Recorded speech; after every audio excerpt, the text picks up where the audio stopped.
এবার কলকাতায় দলীয় কার্যালয় খুলে বসেছে কার্যক্রম নিষিদ্ধ থাকা আওয়ামী লীগ। আর ওখান থেকেই দলীয় কার্যক্রম থেকে শুরু করে সবকিছুর কলকাঠি নাড়া হচ্ছে।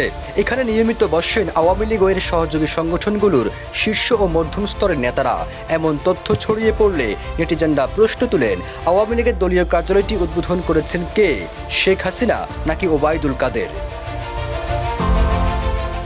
কলকাতার লাগোয়া এক উপনগরীতে একটি কমপ্লেক্সে আওয়ামী লীগের দলীয় দপ্তরটি স্থাপন করা হয়েছে। 500 বা 600 স্কোয়ার ফুটের ঘরটির দিকে তাকালে বোঝার উপায় নেই এটি আওয়ামী লীগের দলীয় অফিস, কারণ এই পার্টি অফিসের ভেতরে বা বাহিরে কোনো সাইনবোর্ড শেখ হাসিনা বা শেখ মুজিবুর রহমানের ছবিও নেই। বিবিসি বাংলার এক প্রতিবেদনে এমন তথ্য প্রকাশ করে। ওয়ালটন এখন দেশের সীমানা পেরিয়ে পৌঁছে গিয়েছে 50টিরও বেশি দেশে।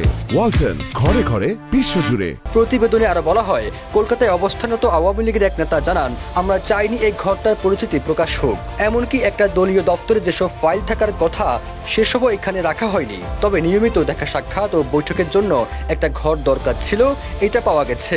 এটাকে আমরা পার্টি অফিস বলি। এখানে 30 থেকে 35 জনের বৈঠক হয়, যেখানে 100-2 নেতাকর্মী হাজির হওয়ার কথা। সেসব বৈঠক করতে রেস্তোরাঁ ভাড়া নেওয়া হয়। যখন মাঠ পর্যায়ে কর্মীরা দেশে হামলা মামলার শিকার হচ্ছেন, তখন শীর্ষ পর্যায়ের নেতারা ভারতে কেন? এমন প্রশ্নে আওয়ামী লীগ নেতা পঙ্কজ দেবনাথ বলেন, এই প্রশ্ন অযৌক্তিক নয়, তবে বাস্তবতা হলো উদাহরণ আছে।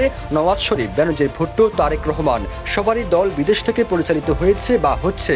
দেশে থাকলে হয়তো জেলে যেতাম বা মারা পড়তাম, তাহলে সরকারের ব্যর্থতা তুলে ধরা বা দল সংগঠিত করা সম্ভব হতো না।